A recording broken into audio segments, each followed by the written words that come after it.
حضرت موسیٰ علیہ السلام سے ایک غریب آدمی نے درخواست کی کہ آپ کلیم اللہ ہیں، اللہ تعالیٰ سے دعا کریں کہ وہ میرا رزق بڑھا دے، مجھے کئی وقت فاقے ہو جاتے ہیں۔ حضرت موسیٰ علیہ السلام نے بارگاہ خداوندی میں اس کی درخواست پیش کی تو بتایا گیا کہ اس آدمی کی قسمت میں قلیل روزی ہے، اس لیے ہمارے ہاں سے تھوڑا تھوڑا کر کے اسے روز دیا جاتا ہے تاکہ آخر تک ملتا رہے۔ اس شخص کو جب یہ بات معلوم ہوئی تو اس نے درخواست کی کہ آپ اللہ تعالیٰ سے سفارش کر کے میری قسمت کا سارا رزق مجھے ایک ہی بار دلوا دیں۔ اللہ تعالیٰ نے حضرت موسیٰ علیہ السلام کی دعا قبول کی اور اس غریب شخص کو تمام زندگی کا رزق ایک ہی بار مل گیا۔ اس شخص نے فوراً دسترخوان کھول دیا اور اعلان کر دیا کہ جس شخص کے کھانے کا انتظام نہ ہو وہ ہمارے دسترخوان سے پیٹ بھر کر کھانا کھا سکتا ہے۔ حضرت موسیٰ علیہ السلام کو اس کی اس حرکت پر تعجب ہوا۔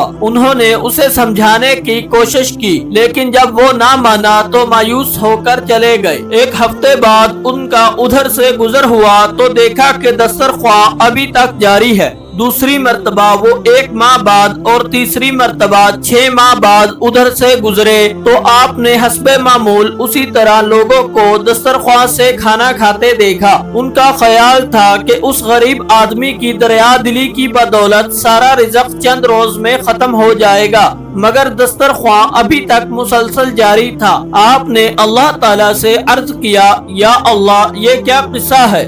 اس کا تھوڑا سا رزق ابھی تک چل رہا ہے۔ جواب آیا، بے شک اس کی قسمت میں تھوڑا سا ہی رزق تھا جو اب تک ختم ہو جانا چاہیے تھا، لیکن ہمارا قانون ہے کہ جو شخص ہماری راہ میں کچھ خرچ کرتا ہے تو ہم اس کا 10 گنا اس کو دنیا میں اور 90 گنا آخرت میں دیتے ہیں۔ یہ شخص بھی اس قانون کے دائرے سے باہر نہیں، جتنا یہ ہماری راہ میں خرچ کرتا ہے اس کا 10 گنا ہم اسے دنیا میں ہی دے دیتے ہیں۔